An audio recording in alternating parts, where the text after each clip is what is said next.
नमस्ते। आज के इस एक्सप्लेनर में हम एक बहुत ही गहरे विषय पर बात करने वाले हैं। देखिए, सनातन धर्म में गाय को जो माता का दर्जा दिया गया है, वो सिर्फ कोई पुरानी मान्यता नहीं है। इसके पीछे एक बहुत गहरा दार्शनिक और सांस्कृतिक विचार है। आज हम श्री देवकीनंदन ठाकुर जी के विचारों के आधार पर इस पूरे कॉन्सेप्ट को डिकोड करेंगे और समझेंगे कि आखिर इसके पीछे के तर्क क्या हैं।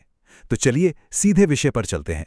तो सबसे पहला और शायद सबसे आम सवाल जो आज के समय में अक्सर पूछा जाता है वो यही है कि आखिर गाय को माता क्यों कहा जाता है। हमारी आज की ये पूरी चर्चा इसी एक सवाल की परतों को खोलने पर केंद्रित होगी। इस विषय को अच्छे से समझने के लिए हम सोर्स मटेरियल के आधार पर इन 5 अहम पहलुओं पर एक-एक करके बात करेंगे। गौमाता का प्रश्न, जीवन भर का पोषण, पृथ्वी और प्रकृति का कनेक्शन, शास्त्रों में इसकी जड़ें और आखिर में भक्ति और चिंतन।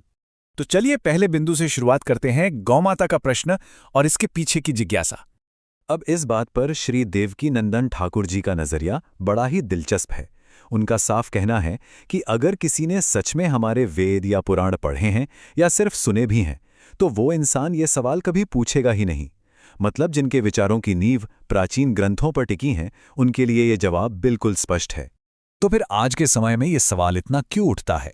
सोर्स साफ तौर पर यह पॉइंट आउट करता है कि इसका सबसे बड़ा कारण है हमारा आध्यात्मिक साहित्य से कट जाना। आज न शास्त्रों का अध्ययन है, न वेदों से कोई जुड़ाव है और न ही सत्संग जैसी कोई चीज लाइफ में बची है। और बस इसी दूरी की वजह से गाय को केवल एक साधारण जानवर मान लिया जाता है। आगे बढ़ते हैं दूसरे अहम पहलू की तरफ, जीवन भरता पोषण। यहां पर एक बहुत ही जबरदस्त और प्रैक्टिकल तुलना सामने आती है। जरा सोचकर देखिए, एक जन्म देने वाली माँ हमें शुरुआती 3-4 साल तक अपना दूध पिलाती है, जो कि बिल्कुल अपने आप में बहुत पवित्र और पूजनीय है। लेकिन एक गाय हमें हमारे पूरे जीवन काल तक दूध और पोषण देती है। यही जो जीवन भर का सस्टेनेंस है ना, यही इस मातृ स्वरूप की असल बुनियाद है। और इसी बात पर वक्ता थोड़े चुटीले अंदाज में एक बहुत सटीक बात कहते हैं। आज के इस मॉडर्न ज़माने में हमने तो माँ के प्राकृतिक दूध को भी अक्सर बोतलों और पाउडर वाले दूध से रिप्लेस कर दिया है। तो कहने का मतलब ये है कि हमारी ये आधुनिक आदतें ही हमें उस नेचुरल मदरली बॉन्ड से बहुत दूर कर रही हैं, जिससे इस रिश्ते को समझना और भी मुश्किल हो जाता है। अब आते हैं तीसरे हिस्से पर, पृथ्वी और प्रकृति का माता के रूप में स्वरूप। दिलचस्प बात यह है कि सोर्स मटेरियल में इस माँ वाले कॉन्सेप्ट को सिर्फ एक जीव तक सीमित नहीं रखा गया है, इसे पूरी पृथ्वी तक फैलाया गया है। जैसे गाय दूध देती है, वैसे ही ये धरती माता हमें जिंदा रखने के लिए बिना थके लगातार अनाज, फल और सब्जियां दे रही है। ये जो हमेशा देते रहने वाला, पालन पोषण करने वाला गुण है ना, इसी वजह से पृथ्वी को भी एक माँ के रूप में देखा जाता है। और अगर हम पौराणिक कथाओं की तरफ देखें तो वहां भी इसका बहुत गहरा कनेक्शन मिलता है। बताया जाता है कि जब भी इस पृथ्वी पर कोई भारी संकट या विपत्ति आती है तो धरती माता मदद मांगने के लिए ब्रह्मा जी के पास जाती हैं। और वो कौन सा रूप धारण करती हैं? एक गाय का। तो ये विचार प्रकृति के दर्द और गाय के स्वरूप को बिल्कुल एक समान मानता है। चलिए अब चौथे हिस्से की ओर मुड़ते हैं, शास्त्रों में जड़ें और कामधेनु। इस पूरी मान्यता के पीछे की थियोलॉजी को समझने के लिए सोर्स कामधेनु का जिक्र करता है। कामधेनु बेसिकली स्वर्ग में रहने वाली एक ईश्वरीय दिव्य गाय हैं और ऐसा माना जाता है कि धरती पर जितनी भी गायें मौजूद हैं वो सब उन्हीं की वंशज हैं।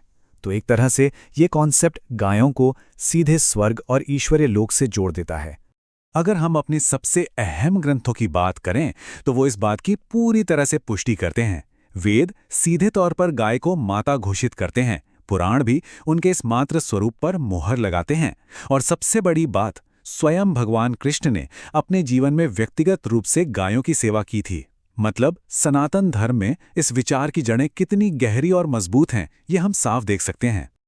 अब हम पहुंचते हैं अपने 5वें और आखिरी पड़ाव पर, भक्ति और आत्मचिंतन। यहाँ पर वक्ता एक बहुत ही थॉट प्रोवोकिंग यानी सोचने पर मजबूर कर देने वाली चुनौती देते हैं। उनका तर्क है कि जिस इंसान ने अपनी जन्म देने वाली माँ का ही कभी सम्मान ना किया हो, वो भला इस बात को कैसे समझेगा कि गाय को माँ क्यों कहते हैं। वाकई इस पवित्रता को समझने के लिए सबसे पहले हमारे अंदर मातृत्व के लिए एक बुनियादी सम्मान होना बेहद जरूरी है। इस पूरी चर्चा की धार्मिक और आध्यात्मिक भावना को समेटते हुए सोर्स इस प्रवचन को राधे राधे के पारंपरिक उच्चारण के साथ पूरा करता है।